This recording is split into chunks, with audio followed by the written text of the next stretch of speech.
Começa agora mais um Sobriedade Sim, programa da Pastoral da Sobriedade, que quer cuidar de você, que quer cuidar da sua família, trazendo para você e para toda a sua família uma vida mais feliz. Porque aí a gente vai ficando livre das nossas dependências, que todos nós temos, e vamos nos tornando mais próximos de Deus, mais perto da felicidade. Comigo sempre, graças a Deus, meu santo. Tudo bom, Dom Irineu? Tudo bom, graças a Deus. E você falou a palavra-chave, feliz, né? É. Porque eu penso, não tenho certeza absoluta, que Deus, Criador, sábio, Ele criou a todos para serem felizes. É verdade. E a gente precisa fazer alguma aposta. Eu fiz uma, quer saber? Claro.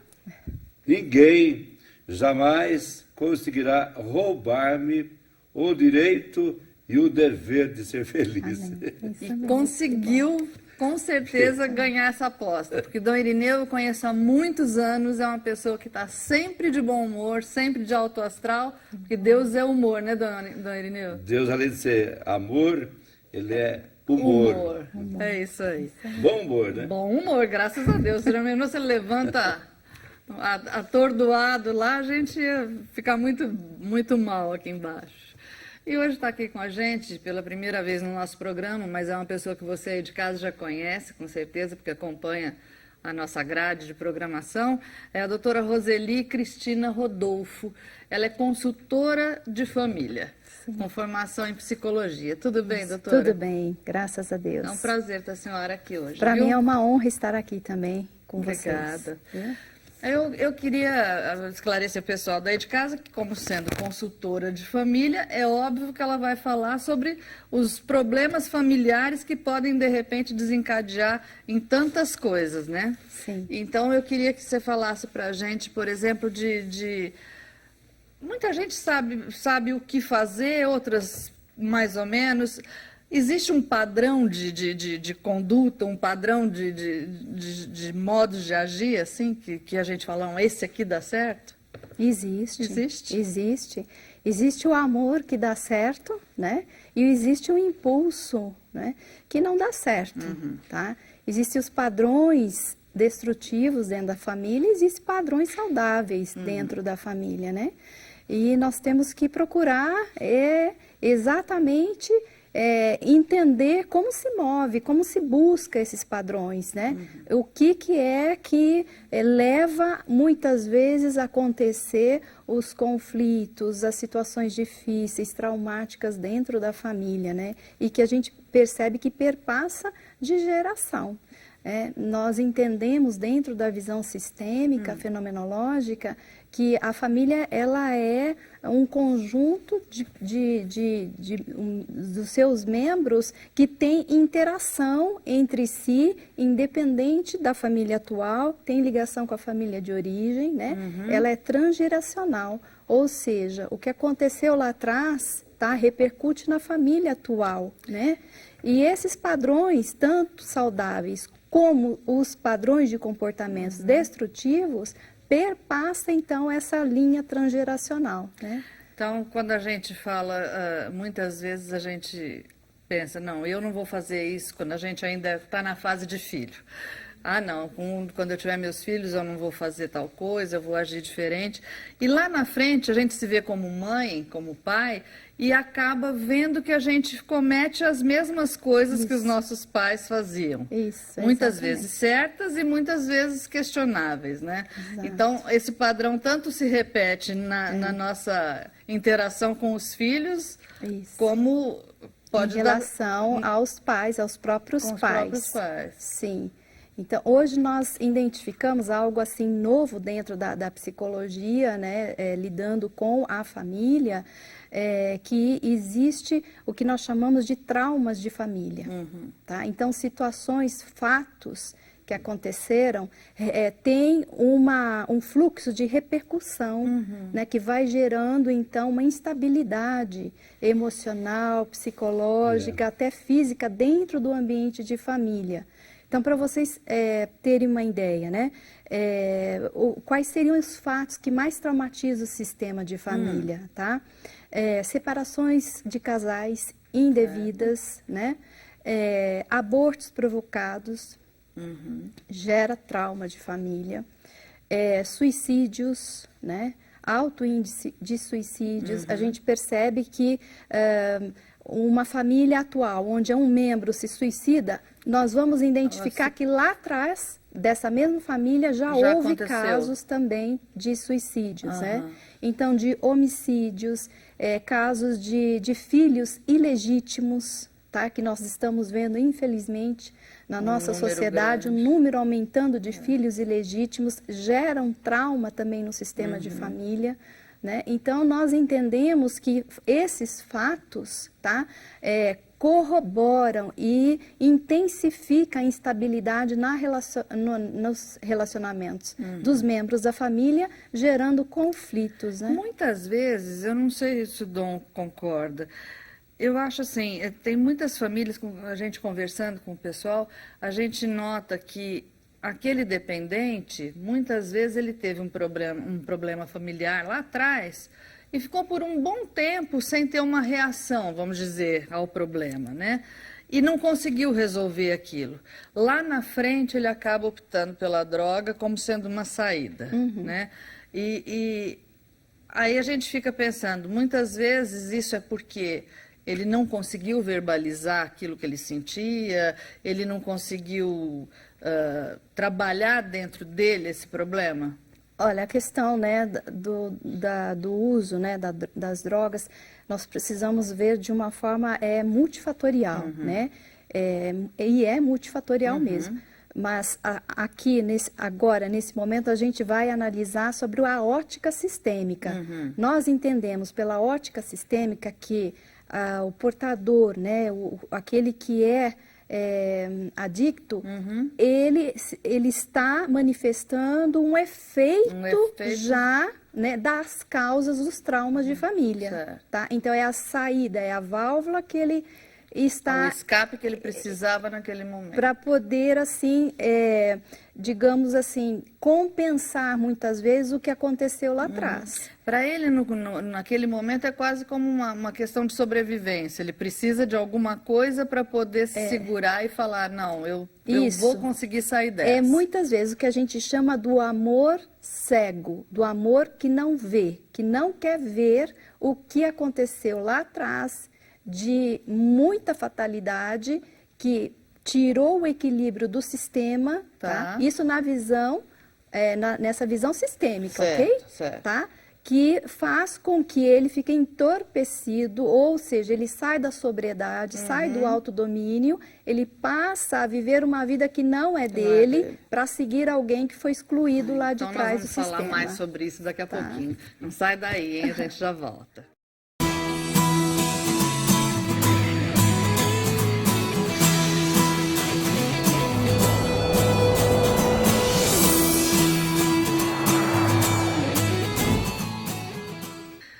Hoje nós estamos aqui com a doutora Roseli Rodolfo, que é consultora familiar, e no outro bloco ela falava sobre o amor cego, ou seja, aquele que em determinada parte da sua existência, aquela pessoa vai deixando para pensar depois e não resolve aquilo que realmente estava atrapalhando a sua vida e num determinado tempo ela não consegue mais suportar aquilo e acaba procurando umas tábuas de salvação que muitas vezes podem ser as drogas. E qual a diferença entre amor cego e nó cego? Eu acho que não existe, viu, Dom Irineu? Acho que é a mesma coisa. Acabam mais ou menos no mesmo problema, viu? né? Porque nós estamos frequentando a clínica ADI, abordagem direta ao inconsciente, é da doutora Renate, lá em Belo Horizonte.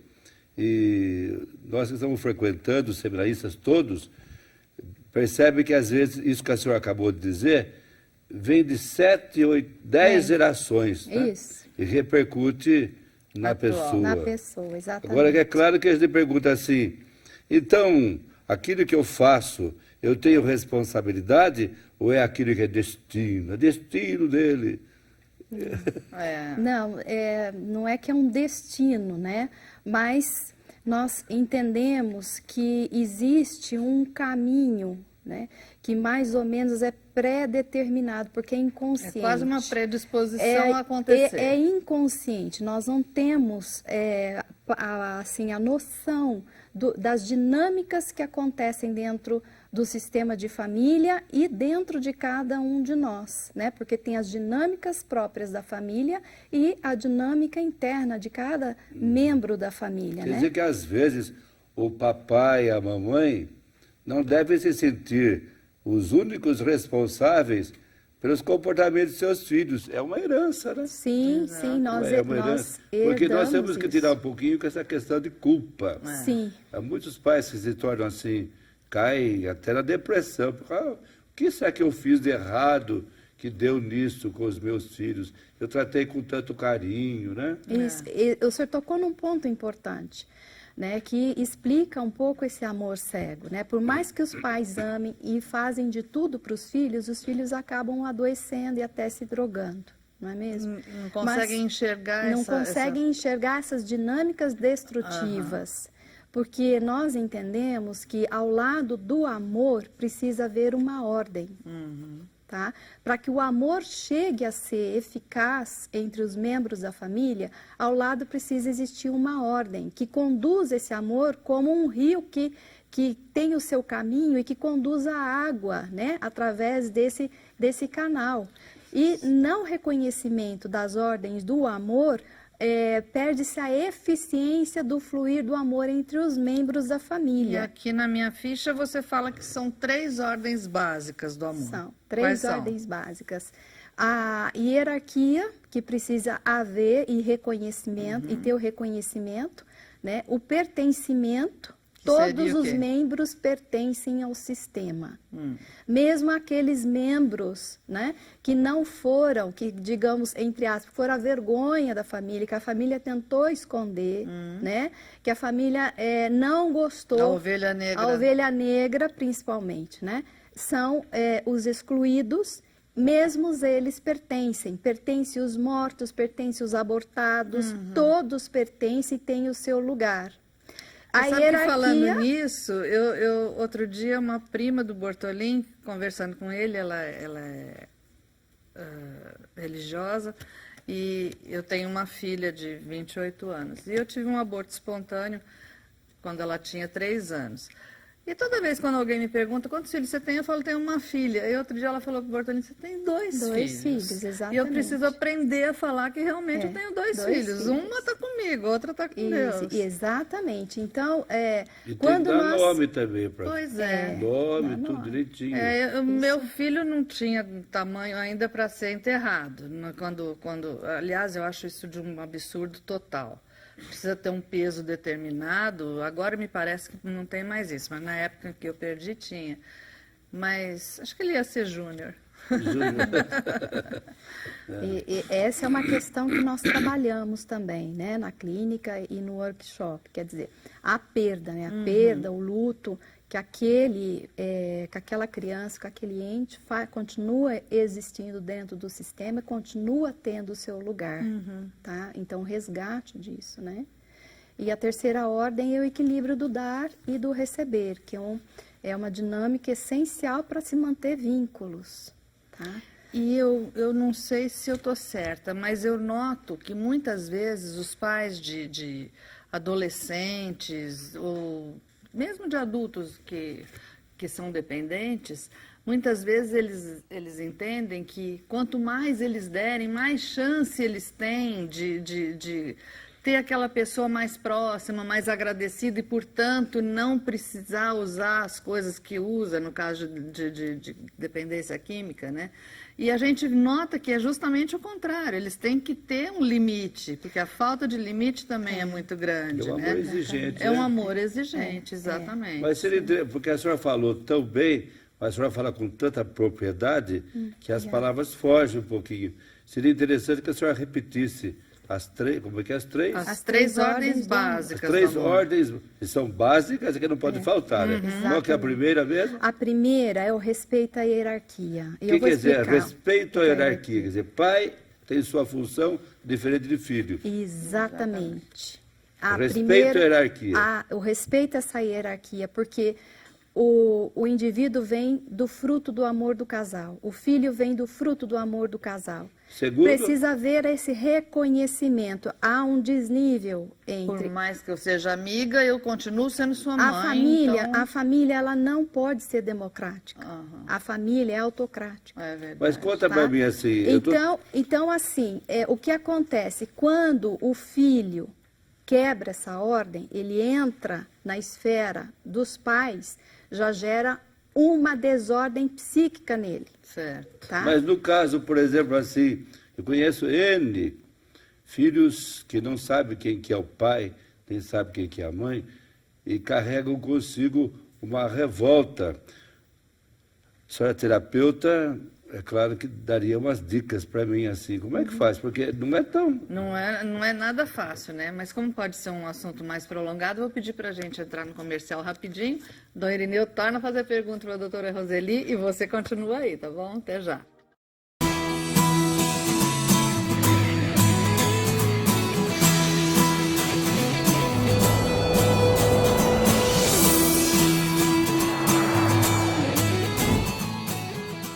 Volta para o último bloco do Sobriedade Sim de hoje, com a doutora Roseli Rodolfo.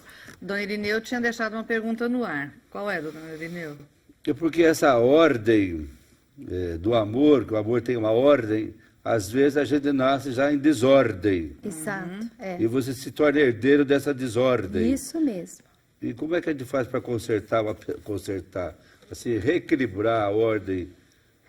Isso a gente vai constatando através de uma dinâmica própria que a gente desenvolve, né, que a gente denomina sobrevivência terapêutica familiar, onde há uma representação da família. Agora, essa questão que o senhor colocou, muito importante, que nem o filho que não conhece os pais, né, que fica com essa revolta, provavelmente ele já é consequência já de um dos pais que passaram a mesma experiência, que também não tiveram, às vezes, o conhecimento ou vínculo com o pai, e a gente percebe que esse padrão, ele se repete, tá?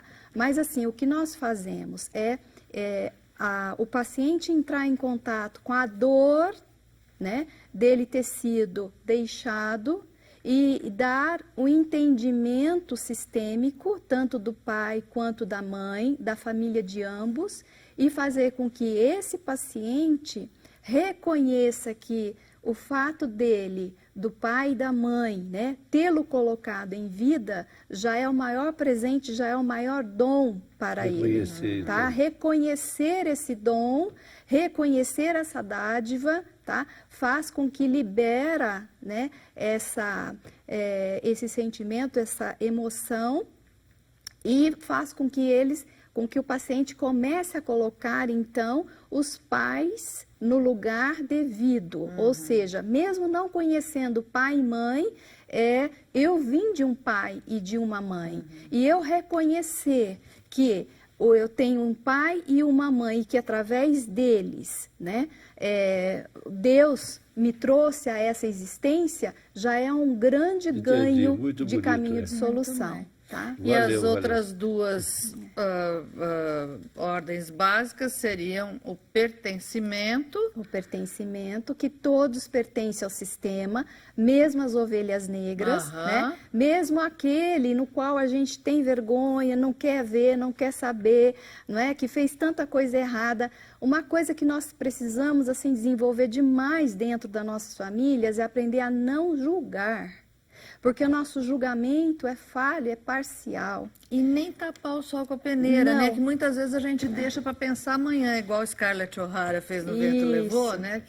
Porque constata uma coisa que não te dá uma sensação boa, né? Quer dizer, traz todo um processo de atrapalhar a sua vida e tudo mais. Hoje a gente em aspecto religioso, isso é o mistério da comunhão dos santos.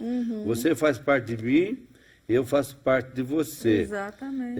Ignorar você é como decepar a parte do meu próprio ser. Exato. Não tem jeito. Né? Os Não dá membros pra da fazer, família, né, têm vínculos profundos entre si. um é capaz de dar a vida pelo outro. Por isso tem o amor que adoece e o amor que faz ver, que é livre.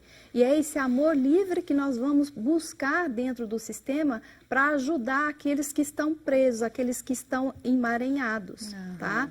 Então, assim, a questão do não julgar é fundamental para não se colocar, não se arrogar superior ao outro. Também porque a gente julga na base que compreende. Então foi dito assim, que Deus não julga, Ele perdoa a todos, porque compreende muito bem cada um, né? Exato. Quando a gente passa a compreender bem cada um, já não julga, a gente sempre dá razão para ele. Agora estou entendendo por que você fazia tal coisa, por que você agia dessa maneira, né?